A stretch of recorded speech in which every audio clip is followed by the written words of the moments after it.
Okay, I'll tell you about the last one we had this evening. Before I do that though, I think we need to acknowledge the kitchen for the amazing food tonight and the amazing food matches. So thank you for listening, team.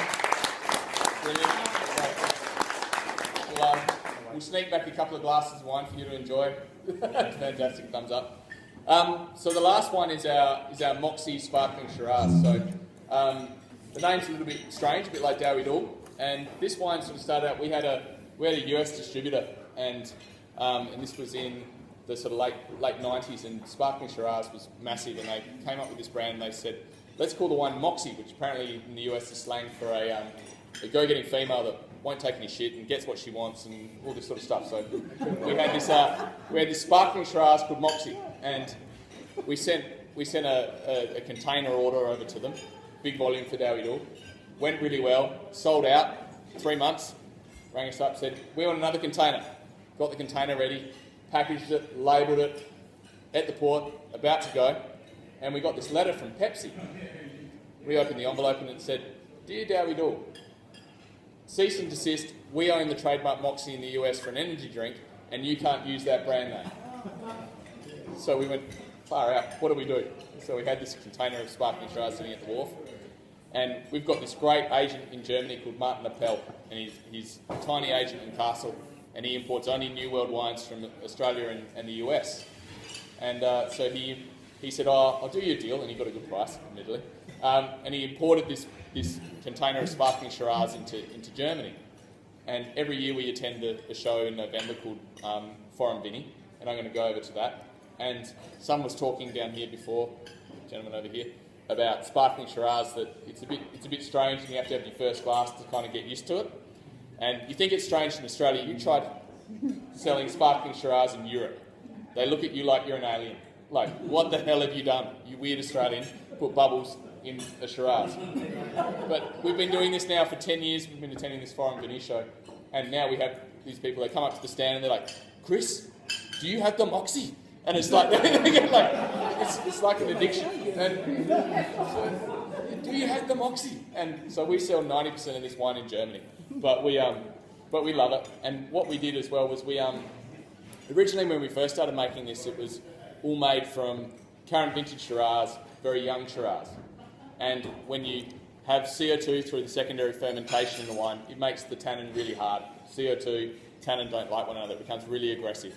So one way to fix that is to have some very old wine in the blend, and that reduces the total amount of tannin in there.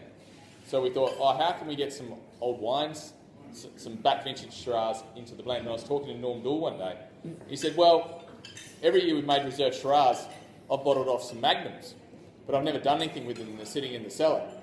So we had a weekend at the winery and we basically got all these old Magnums and reserve Shiraz, pulled all the corks on them, checked if they were cork tainted or not, and then tipped them back into barrels.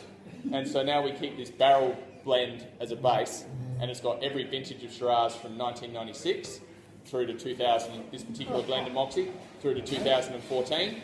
And every year we take some out, we bottle some more of the Shiraz, and then we top it up with some new wine. So it's a non-vintage blend going from every year Dowie Doole's ever existed through to current. All of our reserve Shiraz, California Road Shiraz, our top 2 wines, go into this. And the lovely thing about that with the Sparkling Shiraz is because the older wine has less tannin, looks less aggressive with CO2 in it, we can keep the dosage down. So when you make a sparkling, you dosage it when you pull the cork out and get rid of the yeast from the secondary fermentation. You add back some liqueur or sugar into the wine to balance it. And so if it's very young Shiraz, your dosage rate with sugar will be 50, 60, 70 grams per litre residual sugar. This is 20 grams residual sugar, so it's much, much lower with that older Shiraz material. So but it still looks sweet and juicy on the palate and full and rich. And you can't make this if you just get some 2015 Shiraz and re-ferment it. It just cannot happen. So we're limited by how much we can make because we only have so much of the Solero system. But it's just a thing of passion, I guess, that we put together and we make every year, and we keep evolving it. So, and hopefully you can see that complexity, that sort of young Shiraz with vibrancy of fruit, the leather and sort of spice and roundness that you get from the old material, and how soft and velvety the wine looks. So, it's so as a note to finish on, we spoke Dowie Doole, strange name, serious wine, and hopefully this shows that we're a little bit strange. We get old magnums of Shiraz and we put them back in the barrel and we do some crazy stuff and blend Sauvignon Blanc and Chenin Blanc together. But we also take what we do very seriously, and we're committed to making quality wines like this, and hopefully they shine through in the bottle. So thank you all for coming this evening. Thank you, Andrew, for having us. Thank you to Chris and his team in the kitchen for letting us be here and have the lovely foods matched to our beautiful the wines tonight. And thank you so much for coming, and hopefully the next time somebody says to you, do you know the brand Dowie Doole? You go, yeah, I know that one, rather than who's that? So thank you so much, and I hope you all enjoyed yourselves.